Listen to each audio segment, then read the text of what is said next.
Hürmetli vatandaşlık şeyimizi davamlaştırımız. Bugünkü çeslağa 2019 yıl 11. ayının 11. günü hafta düşenbe. Endeki leksiyemiz yukarı leksiyenin devamı. Şangang'da karşılık görüştüş namayişe toxtumudur. Şangang meselesini hal kıladigan bir çarını izlep tapmaganda Şangang'da besim gıtız pükemdi. Şangang'da yani nemiş davamlı karşılık görüştüdü. Beijing 1989 yılı derhal askeri çıkarıp Tiananmen meydanıda okuğuçular hareketini bastırgandek. Şangang'ın nemiş derhal asker çıkarılmaydı. Şangang yoki Beijing yoki Şanghayga o'xshash Jungoning ixtiyoridagi bir shaharga aylanib, Jungo Kompartiyasi buyruq berishi mumkinmi? Reis Xi Jinping o'ylab boqadigan vaqt keldi. Deyildi xabar. Endi yana bir mavzu vatandaş. Soda urushi bu oddiy bir ish. Amerika Jungo'nun elishi umumyüzlük elishishdir. Mavzuda xabar 11. ayının 10. günü Vanve Tor film kanalida e'lon qilindi. Xabar mundaq boshlanadi. Oddiy fuqarolarning navbati tikilib qarab turg'ini Amerika Jungo soda urushi amaliyotda bo'lsa, Amerika Jungo munosabatini qayta baholab, qayta belgilagandan keyin yana Amerika Qo'shma Shtatlarining davlat strategik siyosati qayta tangshalgandan keyin hozir Amerika Jungo o'rtasida elishish umumyüzlük boshlanadi. BBC 11. ayının 8. günü mundaq ko'rsatdi. Amerika Jungo elishi soda urush kategoriyasidan allaqachon olqib chiqib ketdi. Vatandaşlar bizlik siyasi sözlep sizlerge moşundaq bir aniq cümleni hazırgıç tapşıranmıdık. Çünkü bunun tevekkelçilik kılgılmamaydı vatandaşım. Şundaq mı? Biz paket aslında sözlep şu paket asası təhlil kılımız. Moşu cümle bugün BBC'de kepti. Ne mi deydi? Anlayın. Bozsa kelimenizi bir yaktirkep koyun vatandaşım. BBC 11. ayının 8. günü mundaq ko'rsatdi. Amerika Jungo elishi soda urushi kategoriyasidan allaqachon olqib chiqib ketdi. Amerikaning Jungo qaratgan siyosat maydonida yaqinqi saylan mezgillarida hech qanday o'zgarish yuz bermaydi. Chunki Washingtonning ahvoli endi hozir o'tmishdagi har qanday chog'dagi ahvollarga o'xshamaydi. Xabarda mundaq ko'rsatildi. Mayli Washington, mayli Beijing bo'lsin, har ikki davlat yaqinda kelgusida ikki davlat o'rtasidagi savdo urushini hal qilishga yordami bo'ladigan kelishim imzolashni umid qiladi har ikki davlat. Lekin ikki darajadan tashqari davlat o'rtasidagi qarama-qarshilik savdo urush kategoriyasidan olqib chiqib iqtisod, madaniyat, fan texnika sohalariga kengaydi. Bu yerda muxbir yana ehtiyotchanlik qildi. Siyosat deganni qo'shib qo'ymabdi, juma vatandosh. Olqib chiqib iqtisod, madaniyat, fan texnika sohalariga kengaydi. BBC Kashli xabarlar programmasining Washingtonda turishliq muxbiri David Grisman mundaq dedi.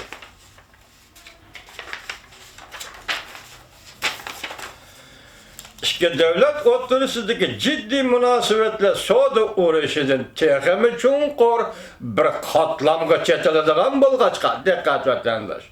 İki devlet o'rtasidagi ciddi munosabatlar savdo urushidan texmi chunqur bir qatlamga chetiladigan bo'lg'achqa men Washingtonda ziyorat qilgan kishilar orasida bu savdo ramkasi kelishimi özgürüş elip kelidu dep hesaplaydigan bir kişi yok. İki devlet otoriteleri Soğudu kelişimi imzalanış özgürüş elip kelidu dep hesaplaydigan bir kişi yok. Makalada mındak görüstül. Washington'da hazır davamlaşıvatkan siyasi muhakemelerde Cüngü bilen karşılaşış meselesi muhakeme kılıvatkanı yok. Cüngü bilen karşılaşış meselesini muhakeme kılışıvatkanı yok. Belki karşılaşış meselesi belgelenip boldu. Hem de kandak usulü bilen karşılaşış meselesi muhakeme kılınavatıdı. Kendiniz vatandaşım, kendiniz. Köplügen Demokratlar Partiya azaları ittifaqlaş devletler bilen hemkarlaşıp Cüngü'gü takabıl turuşqı mayıl Amerika'da. Prezident Trump qo'xshash yakki yegona besim ishlatishga emas. Demokratlar Partiyasi Amerikada nimani ta'kidlaydi ekan? İttifaqlashlar bilan ittifaqlashib ish qilaydi. Yana Demokratlar Partiyasining ko'plagan a'zolari shuni biladi-ki, agar Cüngü'gü yumshoq siyosat qo'llanadigan bo'lsa, saylan biletiga erisholmaydi. Buni Demokratlar Partiyasining a'zolari yaxshi biladi, deydi Grisman. Yaqinqi yillardan beri Amerikaning Cüngü'gü tutgan pozitsiyalarida o'zgarish yuz berdi. Bundaq o'zgarish Prezident Trump 2017-yil oxiriga kirishdan burun yuz bergan edi. 2015-yildan boshlab 5 burjaklik binoda shtab boshlig'i bo'lgan Cüngü meselesi stratejisi Devlet Bexatarligi komiteti Aqsaray yuqori darajalik planlovchi general mayor Robert Spalding Spalding bir ümek rehberlik qilib Amerika bu devletning stratejik bexatarlik siyosatini tuzish orqali Cüngü'ning ta'siriga taqobil turmoqchi bo'lgan edi. Shu vaqtda Amerika'nın muavin prezidenti Mike Pence 10. ayda bilim hazinesi Wilson merkezinde ikinci qatam Cüngü to'g'risida nutq so'zlaganda Amerika Cüngü'ni stratejik raqobatchi va iqtisodiy raqobatchi deb taniydi.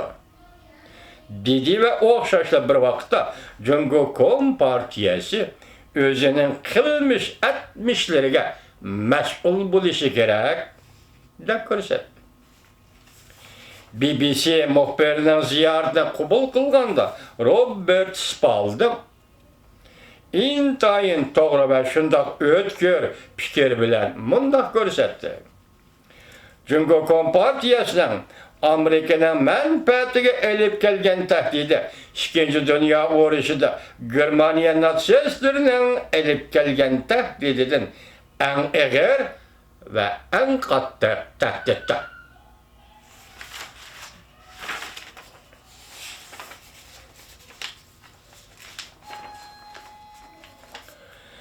Amerika Qo'shma Shtatlar Davlat Mudofaa Ministrligining nopozliq maslahatchisi Davlat bexatarligi markazi Kanas Osiyo Tinch okean bexatarlik to'rining bosh nazoratchisi Daniel Kelman mundaq ko'rsatdi.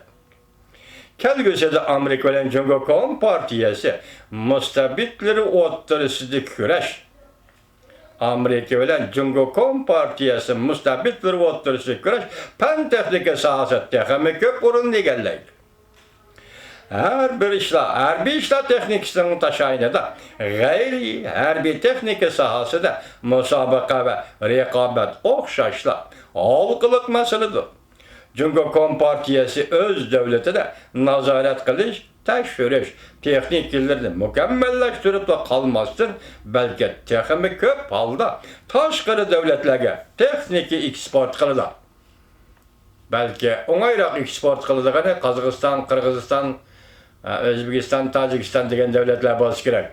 Demak, hozir tekshirish, nazorat qilish kameralarni shu davlat kishi taraqqiy qildirdi degan ma'no chiqamdi bu yerda. Hatta mablag' va texnikalik bilim eksport qiladi. Shunga kelgusida Amerika bilan Cüngü Kompartiyasi o'rtasida fan texnika, mustabidizm hukmronligini yo'lga qo'yish va Amerikaning buni qarshi turishi o'rtasida kurash bo'ladi, dedi muxbir Grisman ogohlantirib.